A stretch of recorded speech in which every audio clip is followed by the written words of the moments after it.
नमस्कार दोस्तों, learn more channel में आप सबका स्वागत है। मेरा नाम है सतीश और मैं आपके लिए लेकर आया हूँ एमआईएस सीखने की सीरीज़ का एक और लेक्चर, जिसमें हम सीखेंगे एमआईएस के अंदर कुछ और इंटरेस्टिंग चार्ट्स और पाइवट टेबल के फंक्शंस।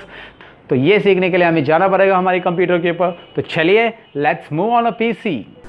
सो फ्रेंड्स, आज के एमआईएस रिपोर्ट में हम सीखने वाले get pivot data function. Get pivot data function जो कि पाइवट टेबल से एक अलग सा रिपोर्ट जनरेट करने वाले हैं हम लोग। पाइवट टेबल ऑलरेडी एक अलग सा रिपोर्ट होता है, लेकिन उसके अंदर नंबर ऑफ डेटा अगर आपके पास है, लार्ज अमाउंट डेटा है, तो उसके ऊपर आपको इंडिविजुअली चार्ट क्रिएट करना रहेगा। जैसे कि यहाँ पे मैं ब्रांच वाइज चेंज कर रहा हूँ, आपको दिखाई दे रहा है। अकाउंट टाइप यहाँ पे चेंज कर रहा हूँ, ब्रांच में यहाँ पे चेंज करके दिखा रहा हूँ आपको, तो दिखाई दे रहा है चार्ट के अंदर रिफ्लेक्शंस क्लियर। यहाँ पे जैसे आप चेंज करोगे रिजल्ट एग्जिस्टिंग न्यू, तो यहाँ पे मंथ वाइज का रिपोर्ट आपको दिखाई दे रहा है।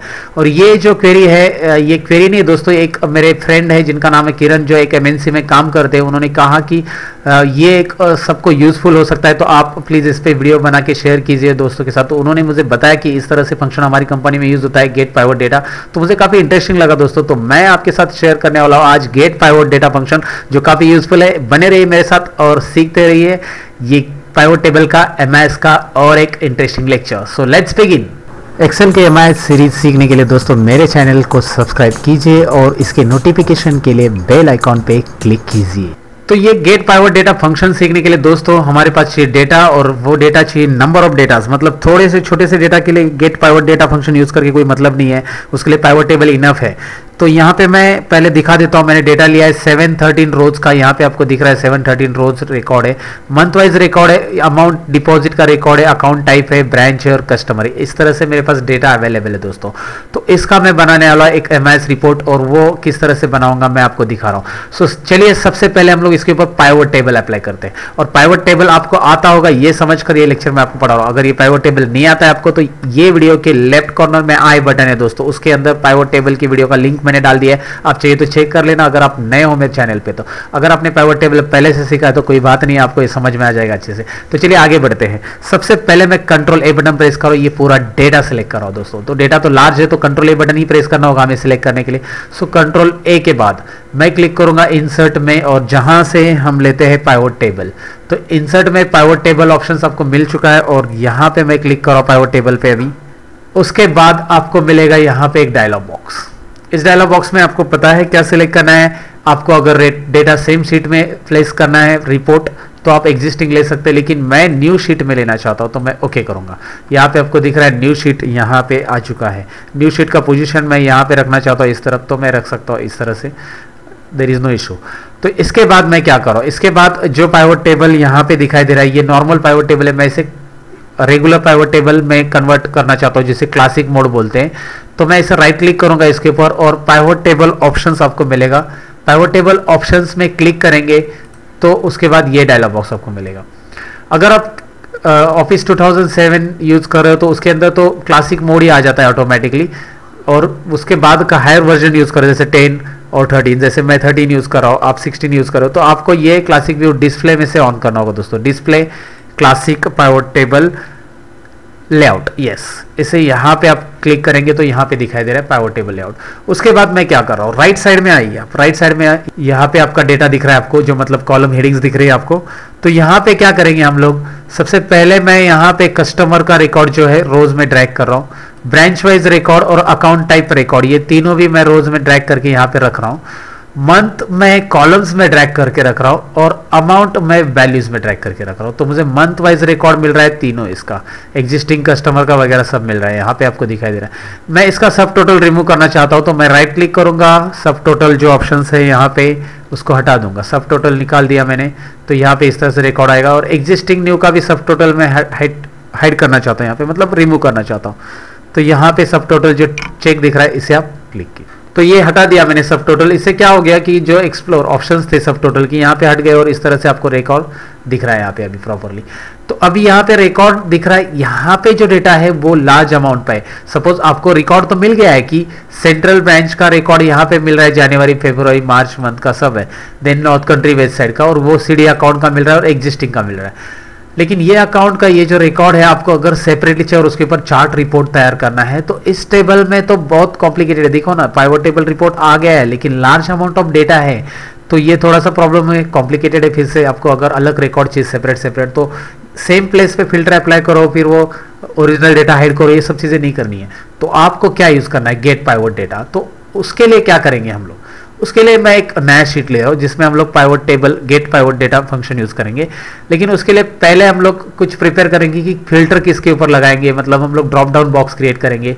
तो इसके लिए शीट 1 का ये जो तीनों कॉलम है जिसका रिकॉर्ड मैं यहाँ पे नया चार्ट क्रिएट करना चाहता हूँ, account type, branch and customer, उन तीनों कॉलम को मैं यहाँ से कॉपी कर लूँगा दोस्तों, और शीट में यहाँ पे मैं इसे पेस्ट कर दूंगा। उसके बाद मैं इस कॉलम पे क्लिक कर रहा हूँ। यहाँ पे इसके पहले मैंने आपको डेटा में एक रिमूव डुप्लीकेट फंक्शन बताया था, उसका यूज़ करके मैं यहाँ पे क्या कर रहा हूँ दिखाता हूँ। इसे मैं कंटिन्यू सिलेक्शन रख रहा हूँ और remove duplicate. Okay, 70 duplicate found और रिमूव कर दिया, और 4 यूनिक वैल्यू यहाँ पे आ गए।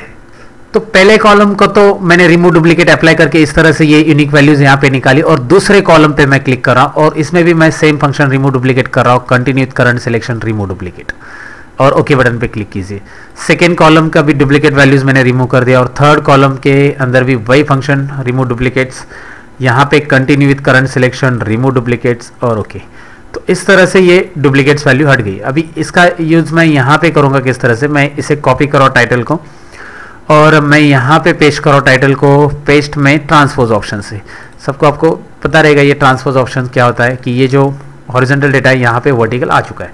ठीक है, यहाँ पे मैंने लिख दिया ऊपर सिलेक्ट डेटा, टाइटल दे दिया इसको सिलेक्ट डेटा, इस तरह से। तो इसके बाद मैं क्या कर रहा हूँ, यहाँ पे अकाउंट टाइप के आगे कर्सर रख रहा हूँ और डेटा वैलिडेशन में क्लिक करूँगा। डेटा वैलिडेशन सबको पता है ऑलरेडी। डेटा वैलिडेशन यहाँ पे क्लिक करते हैं। आपको अगर डेटा वैलिडेशन पता नहीं है तो यहाँ पे ध्यान दीजिए किस तरह से मैंने किया है। अभी लिस्ट में क्लिक कर रहा हूँ, लिस्ट में मैं इसे सिलेक्ट कर रहा हूँ, सोर्स के अंदर कर्सर रख के इसे सिलेक्ट कर रहा हूँ, तो आपको यहाँ पे दिखाई दे रहा है लिस्ट। क्लियर? वैसे ही आपको ब्रांच की लिस्ट तैयार करनी है, तो क्या करेंगे, सेम स्टेप्स, कोई डिफिकल्ट नहीं है। लिस्ट में इसे सिलेक्ट कीजिए, और तो यहाँ पे पहला डेटा वैलिडेशन मैंने अप्लाई कर दिया, दूसरा भी अप्लाई कर दिया है। तो अब देखिए कस्टमर के लिए भी मैं डेटा वैलिडेशन अप्लाई कर रहा हूँ, तो क्लिक करूंगा मैं यहाँ पे और डेटा वैलिडेशन में जाऊंगा, और इसके अंदर लिस्ट के अंदर आपको सिलेक्ट करना है ये सोर्स। तो उसके बाद आप देखेंगे क्या हो रहा है, यहाँ पे तीनों के लिए डेटा वैलिडेशन अप्लाई हो चुका है। तो आप ऐसे ड्रॉप डाउन बॉक्स में से इसे इस तरह से सिलेक्ट कर सकते हैं। दिखाई दे रहा है आपको क्लियरली? तो ये डेटा वैलिडेशन की मदद से मैंने इस तरह से ये क्रिएट कर दिया है। अब बारी है हमें चाहिए यहाँ पे मंथ्स का रिकॉर्ड। तो मैं यहाँ पे क्या करूँगा, यहाँ पे मैं टाइप करूँगा मंथ्स, और यहाँ पे उसका मैं टाइप करूँगा रिकॉर्ड। तो मंथ्स का रिकॉर्ड यहाँ पे कैसे आएगा, सबसे पहले तो शीट 2 में जाऊँगा, मैं टोटल मंथ्स का कॉपी करूँगा यहाँ पे ग्रैंड टोटल के साथ साथ, और मैं यहाँ पे इसे पेस्ट कर दूंगा। उसके बाद यहाँ पे आपको दिखाई दे रहा है रिकॉर्ड पूरा मंथ वाइज यहाँ पे आ चुका है, मतलब इस तरह से मैंने लिया है। यहाँ पे मैं इस कॉलम की साइज एडजस्ट कर देता हूँ, साइज कम कर दी मैंने, Alt+OI उसकी शॉर्टकट की है, Alt+OI auto fit column width, column की विड्थ ऑटोमेटिकली एडजस्ट हो चुकी है यहाँ पे। उसके बाद अभी आपको जनवरी का रिकॉर्ड यहाँ पे डिस्प्ले होना चाहिए, फिर फेब, फिर मार्च, वैसे ही आपको रिकॉर्ड यहाँ पे डिस्प्ले होना चाहिए सबका। तो रिकॉर्ड यहाँ पे डिस्प्ले होने के लिए रिकॉर्ड है कहाँ पे, उस अकाउंट के अकॉर्डिंग आपको रिकॉर्ड डिस्प्ले करना है। तो रिकॉर्ड है कहाँ पे, वो तो इस पाइवट टेबल में है। तो हमें यहाँ पे करना है get pivot table formula use, और ये फॉर्मूला ऑटोमेटिक जनरेट होता है दोस्तों। यहाँ पे आपको कोई लेंदी प्रोसेस नहीं, बट आपको उसमें समझना है किस तरह से एडिटिंग वगैरह कुछ करना है। तो चलिए मैं आपको वो फॉर्मूला बता देता हूँ कैसे। तो सबसे पहले उस फॉर्मूला को डायरेक्टली आप इज इक्वल टू करेंगे तो वहां से डेटा आप ले सकते हैं। मैं आपको दिखा देता हूं, यहाँ पे जनवरी मंथ पे जाके क्लिक करना है। तो जनवरी मंथ पे क्लिक करोगे तो ऊपर गेट पाइवट डेटा ये फंक्शन यहाँ पे आपको फॉर्मूला बार में दिखाई दे रहा है।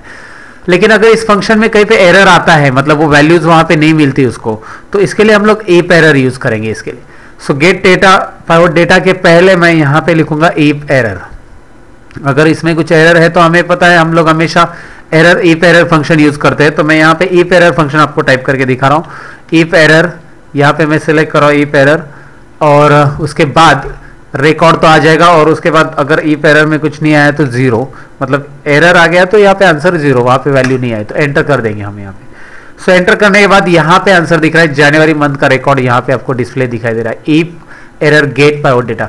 तो सिंपल है, गेट पाइवट टेबल या गेट पाइवट डेटा किस तरह से आ रहा है, बस इज इक्वल टू साइन देके वो डेटा जो जहां पे पाइवट टेबल है उसका फर्स्ट मंथ जनवरी मैंने सेलेक्ट किया और आपको यहाँ पे दिखाई दे रहा। चलिए तो मैं आपको दोबारा यहाँ पे बता रहा हूँ, फिर से आप देखेंगे तो समझ में आ जाएगा आपको। पहले आपको कर्सर रखना है यहाँ पे, इज इक्वल टू साइन देना है, और मैं यहाँ पे बता रहा हूँ शीट 2 में आपको यहाँ पे जनवरी का रिकॉर्ड पे क्लिक करना है।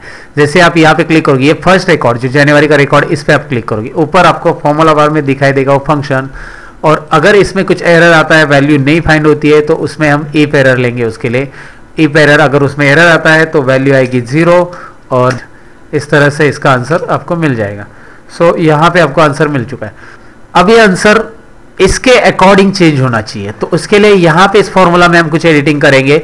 वो एडिटिंग किस तरह से मैं आपको बता देता हूँ। और हर एक मंथ का भी आंसर चाहिए, जनवरी से लेकर सभी मंथ का, तो उसके लिए भी फॉर्मूला में कुछ एडिटिंग करना है। तो मंथ देखो यहाँ पे जनवरी आ रहा है, आपको क्लियर है, यहाँ पे मंथ जनवरी आ रहा है, तो इसको सिलेक्ट करेंगे आप जैन को, और जैसे इसे सिलेक्ट करेंगे, इसमें जो सिंटैक्स नीचे दिखाई दे रहा है उसमें एक यहाँ पे आइटम 1 हाईलाइटेड दिखाई दे रहा है आपको, तो ये आइटम 1 पे आप क्लिक कीजिए और उसके बाद इसको सिलेक्ट कीजिए, इस मंथ को, क्योंकि इस मंथ की सेल यहाँ पे आ जाएगी तो ऑटोमेटिकली वो जैन पिक करेगा। और इस फॉर्मूला को मुझे हॉरिजॉन्टल ड्रैग करना है, तो हॉरिजॉन्टल ड्रैग करना है तो इसमें लॉक होना चाहिए क्या, इस तरह से F4 बटन प्रेस करो, आप यहाँ पे रो को लॉक कर दोगे, रो लॉक होगा 6, और कॉलम लॉक नहीं होगा, एफ का कॉलम जी होगा। देखो कॉलम एफ के बाद यहाँ पे आपको दिख रहा है GHIJK, लेकिन ये रो वही है 6 रो, तो रो को लॉक रखेंगे, तो इसलिए इस तरह से हम लोग इसको यहाँ पे $साइन ऐड कर देंगे।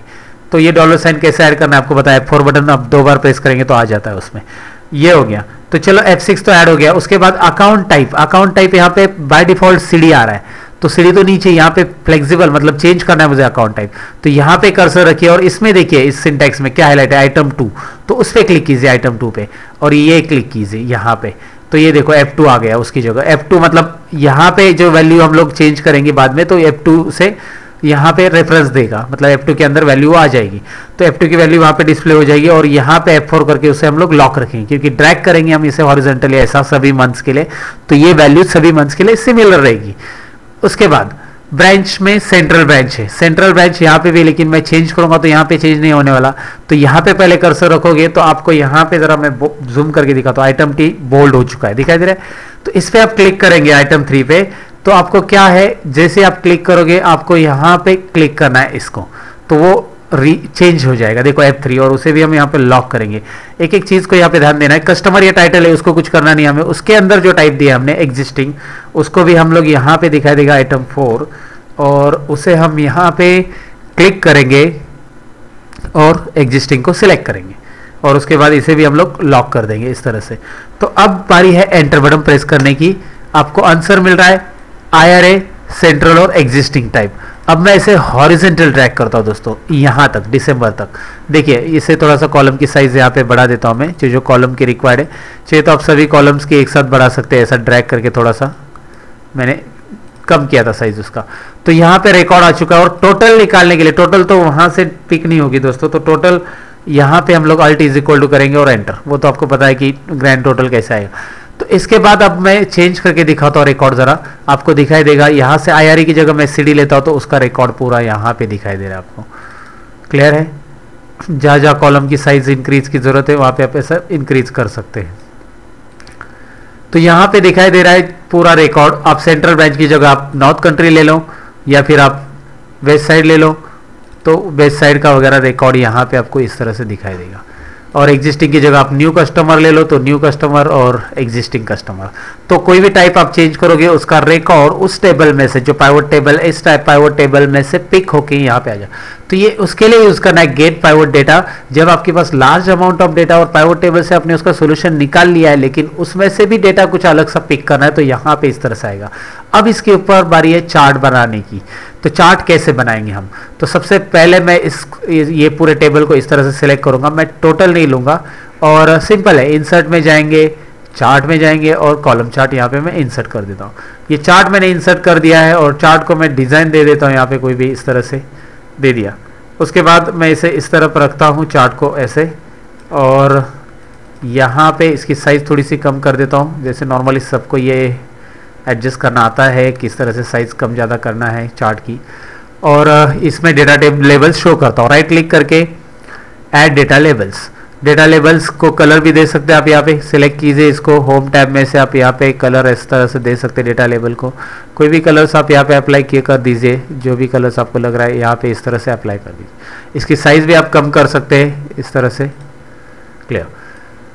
अब आपको यहाँ पे ऊपर टाइटल भी ऐड करने, ये चेकिंग वेस्ट साइड वगैरह, ये टाइटल यहाँ पे डिस्प्ले होनी चाहिए ऊपर। तो उसके लिए आप इंसर्ट में जाओगे, टेक्स्ट बॉक्स, जो बहुत सारे एमआईएस रिपोर्ट में मैंने आपको बताया कि टेक्स्ट बॉक्स किस तरह से ड्रॉ होता है, उसको हम लिंक कैसे करते हैं, उसमें आप कलर वगैरह फिल करो, फॉर्मेटिंग्स दे दो।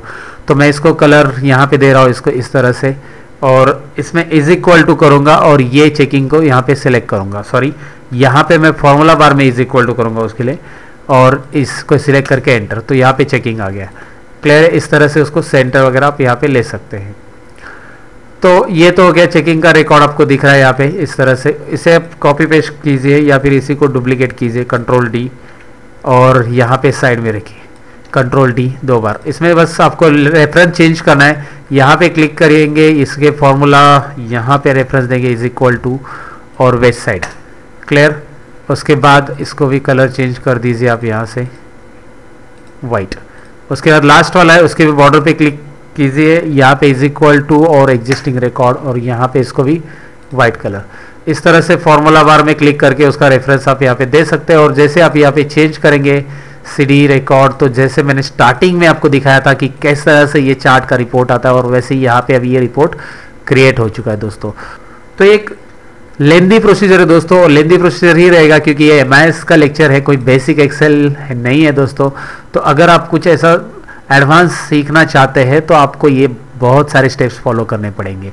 और अगर आप कहीं पे स्टक हो जाते हो स्टेप्स के अंदर, तो मेरा मानिए वीडियो रिवाइंड कीजिए, फिर से देखिए, और वीडियो साथ में ओपन रख के इसका प्रैक्टिस कीजिए। तो चलिए आज ही प्रैक्टिस करना चालू कीजिए। अगर आप वीडियो देख रहे हो तो प्रैक्टिस कीजिए। कैसे लगा ये लेक्चर्स आप मुझे कमेंट सेक्शन में ज़रूर लिखिए, मैं इंतज़ार करूँगा आपकी कमेंट्स का। आपको लगता है कि आपको भी इससे बेहतर कुछ एमआईएस रिपोर्ट जनरेट करने आ रहा है, तो आपकी फाइल मेरे साथ शेयर कीजिए, मैं उसका वीडियो बना के अपलोड कर दूंगा और आपको क्रेडिट दूंगा उस वीडियो का दोस्तों। कैसे लगा दोस्तों आपको ये एमआईएस सीखने के सीरीज़ का लेक्चर? अगर अच्छा लगा हो तो लाइक बटन पे क्लिक कीजिए और दोस्तों के साथ शेयर करना ना भूलिए। मैं मिलूंगा आपको कुछ और इंटरेस्टिंग फीचर्स के साथ। तब तक के लिए मैं लेता हूँ आपसे अलविदा दोस्तों। सीखते रहो, सिखाते रहो। Good bye.